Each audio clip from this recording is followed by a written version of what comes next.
going on, world? It's your boy, young Charlie Pierre, man. I'm here with my boy, Joe. This is 21 questions, not 22, not 25, 21 questions. Let's do it.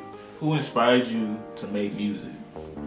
I wouldn't say I was necessarily inspired by nobody, but I would say I was inspired by the culture as a whole. Just the whole hip-hop scene, just as a youngin', just 106 in Park and TRL and all the different types of little outlets that you could hear hip-hop, even going into gas stations or getting the mixtapes and downloading up live mixtapes. I think that inspired me to chase after it. What hip-hop albums did you grow up listening to? My number one as a youngin' was probably Jeezy, TM101, or his other one, The Inspiration. Those was probably my go-tos. Or that Michael Jackson, Off the Wall. Them were probably my top 3 go-to albums growing up. When did you start taking music seriously and why? I started to take it seriously when I turned 18. I had been doing it for a minute, but I went to college for a couple semesters at Georgia Gwinnett College in Lawrenceville. That's Georgia, by the way. I went to Georgia Gwinnett and I linked up. My roommate made music with his friends, and we just slowly became cool. And one day he just threw me in the studio, and shit, now we here. Which famous musicians or artists do you admire? If I say admire, I would go Michael Jackson and Prince. I say Michael Jackson and Prince. I got 2 different reasons for each one. They like 1A and 1B. I would say Michael Jackson because of how he shifted the culture. Like whatever he did, just everybody wanted to be able to duplicate the success he had. From young to middle age to light skinned Mike to, Remember the Time Mike, which is my favorite song, man. Just the moonwalk to the glove to the swag to the drip on the Jerry curl. Everything he did was hard. And Prince, just because he dared to be different. You see a lot of rappers now, they willing to wear purses and leotards and everything, but Prince was the first one to do it, not phased. He didn't care about you calling him a name and nothing like that. What is the best advice you've been given? Push positivity and keep going. I think that them my best 2. And if I had to have one more, it's stay down till you come up. How would you describe the music that you make, that you typically make? I wouldn't put myself. The one thing people try to do with me is put me in a box of, I sound like this person, or I sound like that person, or you sound like you're from this area, and I'm from the South. Like I'm born and raised here, so it's like, I feel like I'm influenced by my area, but I wouldn't box me in no position of saying, well, I'm lyrical or I'm too much like this, because I make whatever I feel. So if you hear me on a trap record one day, that's might have been what my day was like, or if you hear me on something that's just meaningful, I might have felt away, and that's what I needed to speak on. So I wouldn't put me in a box. I'm too broad for that. Like keep the squares out your circle. What is your creative process like? I hit the studio and basically, I come in and shout out Burna Mac. He'll pull up a beat, man, and shit, he'll just keep playing until we got one. And then we'll just either, if I'm gonna write down, or I'm gonna freestyle, or I'm gonna punch in, or I'm just gonna vibe it out, or whatever I'm gonna say. If I'm gonna make a song full of hooks, or a damn song with no hook, or if I'm gonna just talk my shit, or I'm gonna talk some real shit, it's just whatever I felt for the day, whatever's running through my head, that's what's gonna come out. I'm gonna present it. I'm presenting it the best way I can. I'm gonna give you 120% every single time. That's just what I do. What was your upbringing like? It was calm. I grew up, I was born in Georgia. I grew up on the countryside, just with my family members. A lot of them from the southern Georgia, but You know, I grew up just like a regular young kid, man. Just, you know, I mean, influenced by our culture. You know, just learning, you know, here and there. My country, bro. You know what I mean? It's just Atlanta. You know what I mean? Georgia, just the whole thing. That's me. That's how I came up. If you could change anything about the industry, what would it be? I would, for one, I let the artists own their own masters. That's number one. Like, you need to own your own stuff. Like, I don't understand why Timothy from marketing is getting a piece of my album or whoever the fuck. You know what I mean? Just because we putting all this work into it. You know what I mean? So maybe it should be a little more room to leverage. You know what I mean? We're not just leveraging celebrity, we leveraging being a creative. So, you know what I mean? I think that's one aspect I would change. And then I would speak to fellow artists about, let's make projects that last instead of microwavable things that here today, gone tomorrow. We can't do nothing with that.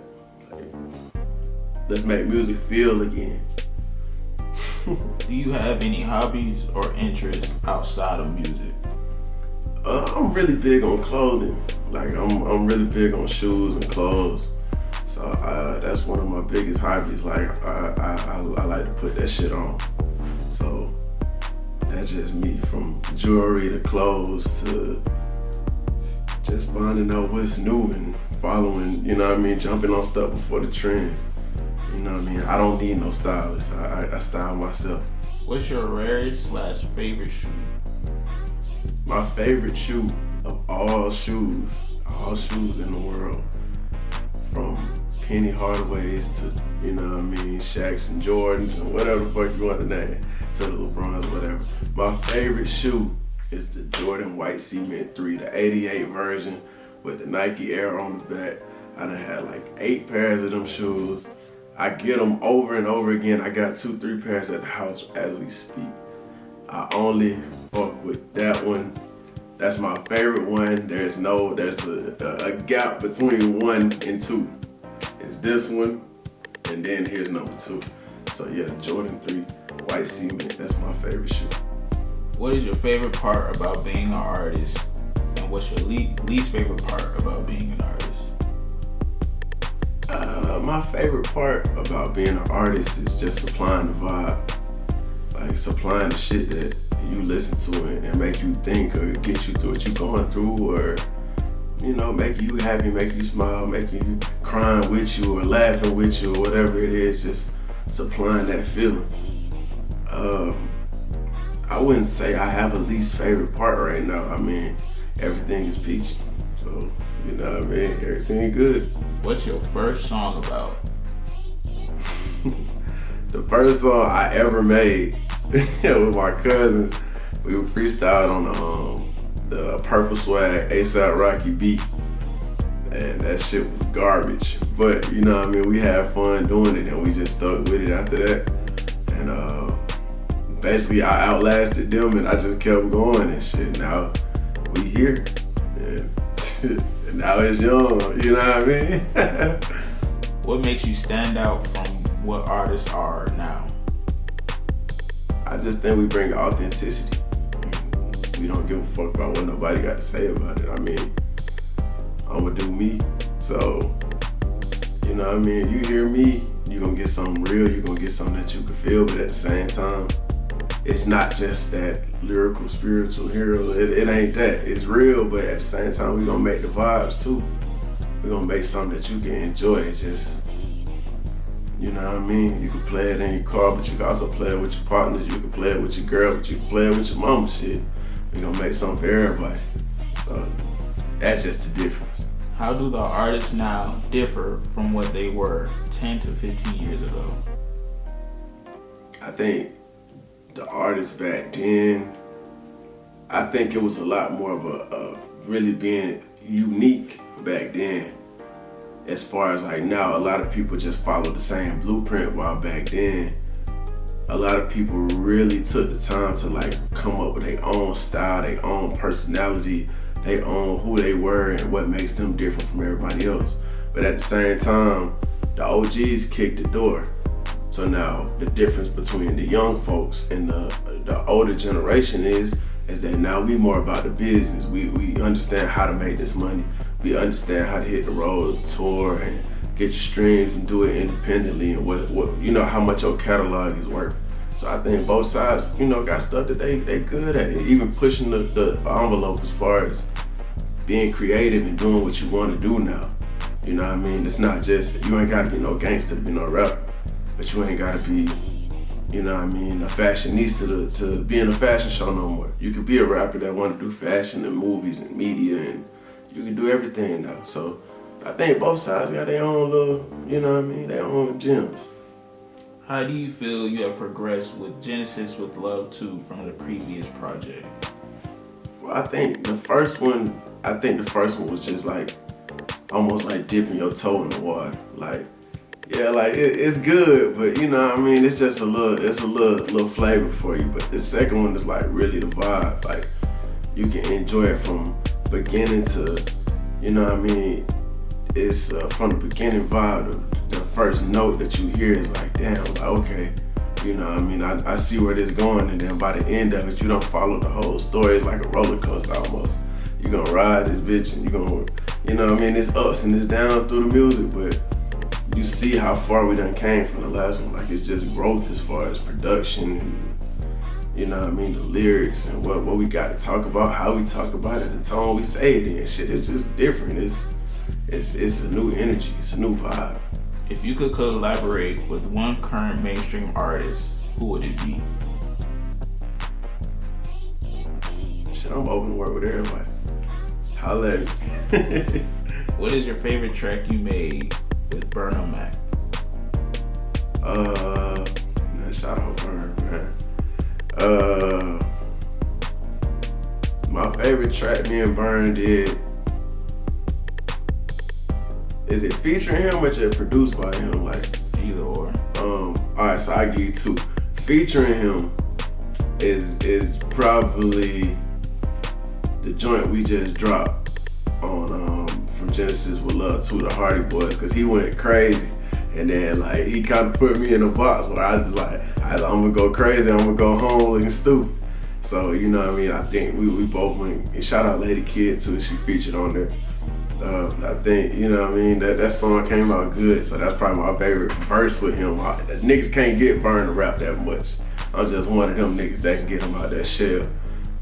But as far as just Pierre on the verse, Burn on the beat, it's a song that ain't came out yet, so I can't really get into the specifics of it.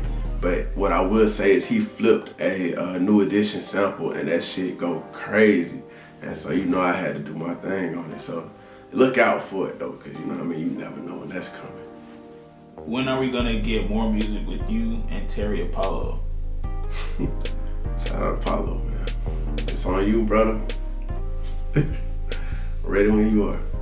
Any music videos coming soon? If so, what song?